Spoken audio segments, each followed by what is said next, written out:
shoot one of these bears. Big, nice coat. So now we just gotta cut the distance.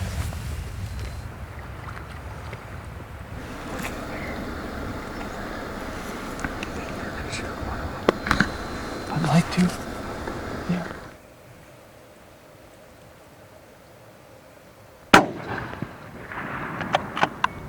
You got him good.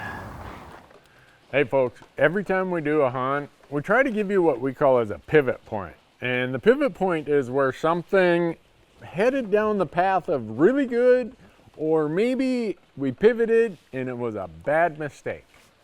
Well, on this bear hunt here in Southeast Alaska, I've done it enough times that I know you can have competition.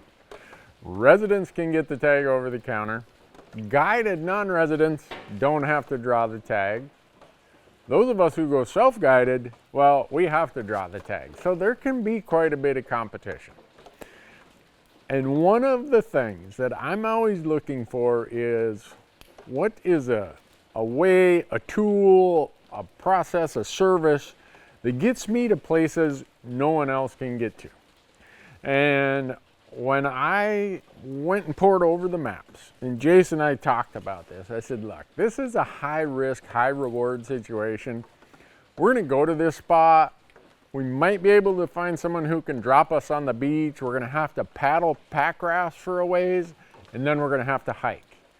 Normally, bear hunting in Southeast Alaska is getting in a motorboat and just buzzing the bays. And I've done it a lot and it's super successful.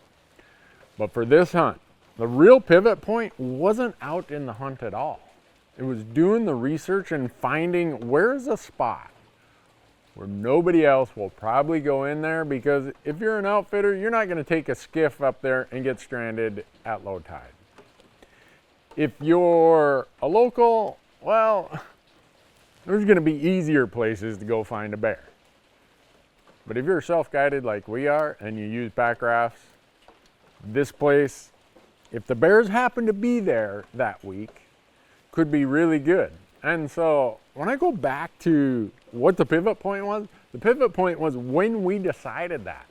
When we rolled the dice and knew we could show up and there could be no bears there. Maybe bears live there, but they're not there the week we're gonna be there.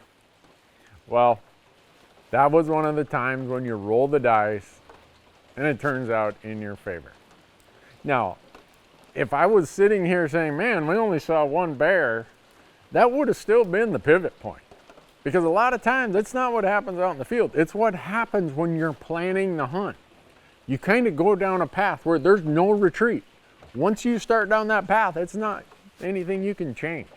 The pivot point for this hunt was when we decided we were gonna go someplace nobody else could go and hope that the bears were there on that week of May that we chose.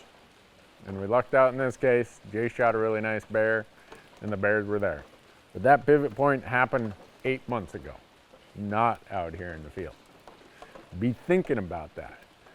You're doing a lot of planning, a lot of research, a lot of e-scouting in your hunts. Be thinking about those critical ones that once you decide this, there's no putting it in reverse. This is the path you're taking. Because sometimes that can be the path to success, and sometimes it can be the path to frustration. Thanks for watching.